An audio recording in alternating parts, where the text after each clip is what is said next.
खुलुमबाय गोजोन फुंबिलिनि गोजोननायखौ आंनि केके लाइभ बड' रादाबनिफ्राय नोंथांमोन गासैनोबो जासिहरनाय थाबाय आरो नोंथांमोननि थाखाय दासिमनि मोननैसो खौरां लानानै फैलायबाय। दासिमबो चेनेलखौ साबस्क्राइब खालामाखैब्ला अन्नानै साबस्क्राइब खालाम। दानिया फै जोङो दिनैनि गाहाय रादाबाव।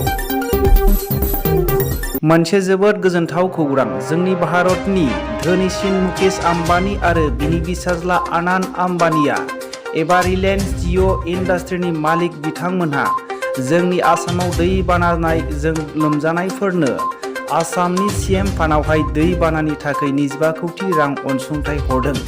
बेबादि दै बानाजों आलाय सिलाय जानाय समावहाय मदद हरनायनि थाखाय आसामनि गिबि मन्थ्रि डक्टर हिमन्त बिश्व शर्मा बिथाङा जोबोद गोजोननाय मोननाय फोरमायदों आरो बिथांमोननो गोसो गोरबोजों मान बावहरदों। मोनसे दुखुनांथाव खौरां। क'क्राझार जिल्लानि गसाइगाव ओनसोलनि फुलकुमारी गामिनि सुमिला किस्कुआ थांनाय बिस्थिबार 11 रिंगानिफ्रायनो गोमानानै दङ। दा बिसाय सामुएल मार्डिया बिसिखौ नागिरनानै हालाय हाफाय जानानै दङ।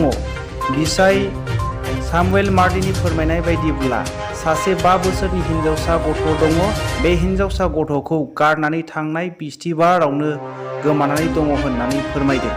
गासै जायगाफोरावहाय सुलाद लानानै मोनैनि थाखाय साबकाटा आउटपस्टआवहाय गसर दिखांनाय जाबाय आरो सोरबाफोर नुयोब्ला नैबे जानबुं नाम्बाराव खिन्थाहरनो थाखाय न'खरनि सुबुंफोरा खावलायहरदों।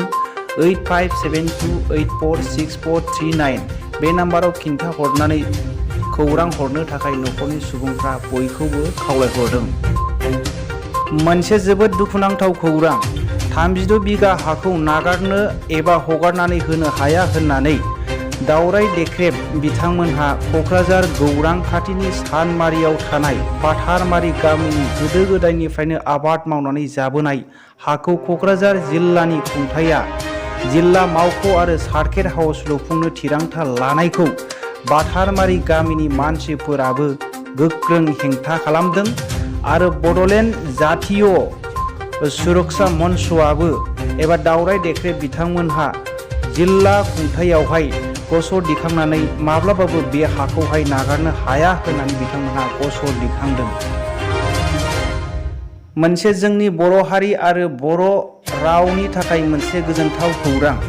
डक्टर इन्दिरा बर'आ बड'लेण्ड मुलुगसोलोंसालिनि बिफुंगिरि बिथाङा 2021 मायथाइनि राव दानस्लायनायाव बर' साहित्य एकाडेमि बान्थाखौ सायख'जादों। बिथाङा जयन्ती गगৈ लिरनाय असमिया सल'मा हिरिम्बाखौ बर'आव राव सोलायदों आरो देग्लायनि बर' साहित्य एकाडेमि बान्थाखौ आवग्रिनो हानाय जादों। मोनसे गिख्रंथाव अमानि बेमार जादों जोंनि आसाम आरो बिटिआर ओनसोलाव। मिथिनो मोननाय बायदिब्ला मोननै फार्मावहाय गिख्रंथाव बेमार जादों। गुवाहाटीनि NERDDL आव आनजाद नायनानै आफ्रिकानि साइन पेपार बेमार सोमजिदों होननानै मोननाय जादों।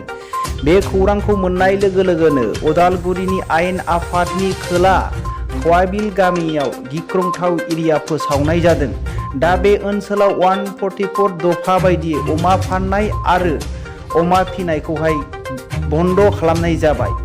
उत्तर खावबिल गामिनि बापन बर'नि फार्मखौहाय सरकारनि सुबुंफोरा फैनानै बुथारजोबनानै फबना गालांदों।